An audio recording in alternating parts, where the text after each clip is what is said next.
Hello students, welcome in today's class.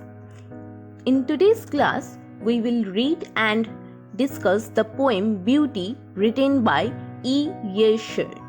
So before we begin to know about the poem, let us discuss about the author at first. So the author E. Yesher was also known as Louise Abeta Chewy or Blue Corn. She was born on 9th September 1926 and passed away on 21st July 2014. She was a Puebloan writer, poet, and educator who was an enrolled member of Slater Pueblo. Our author was also known for I Am a Pueblo Indian Girl. She appeared in the short film named Fashion Horizons. So that was about the author.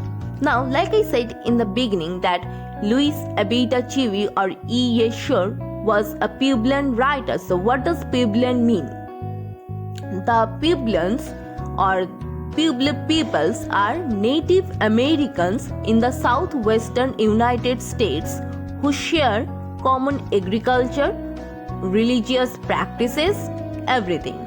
Pueblo, this word particularly means village in Spanish. Now, to know more about beauty, let's read the poem. The first stanza of the poem goes like, beauty is seen in the sunlight, the trees, the birds, corn growing, and people working or dancing for their harvest. So in this poem, in this stanza, poet says, beauty can be seen in the sunlight, the trees, the birds, the growing crops, or people who dance to show their happiness when their crops are ready. Harvest means that time of the year when the crops is ready. So basically beauty is everywhere. It is in the eyes of the beholder. It is in the attitude of a person. The second stanza of the poem goes like, beauty is heard in the night, wind sighing, rain falling, or a singer chanting, anything in earnest.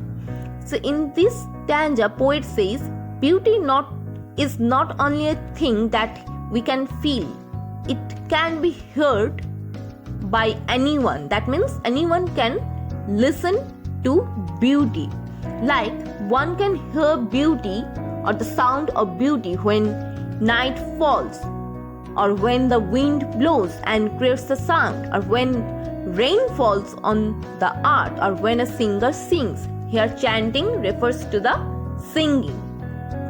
One can even feel it in sincere and honest conviction of a person. Honest means sincere and honest conviction. So anyone can feel beauty in sincere and honest conviction of a person. The third stanza of the poem goes like, beauty is in yourself, good deeds, happy thoughts that repeat themselves in your dreams, in your work, and even in your rest.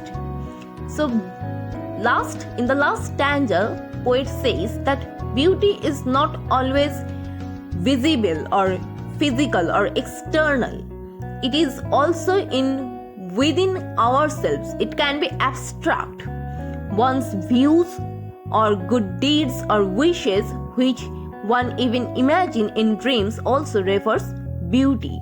It can be one way of work or even the style of taking rest. Thus, it is very vast.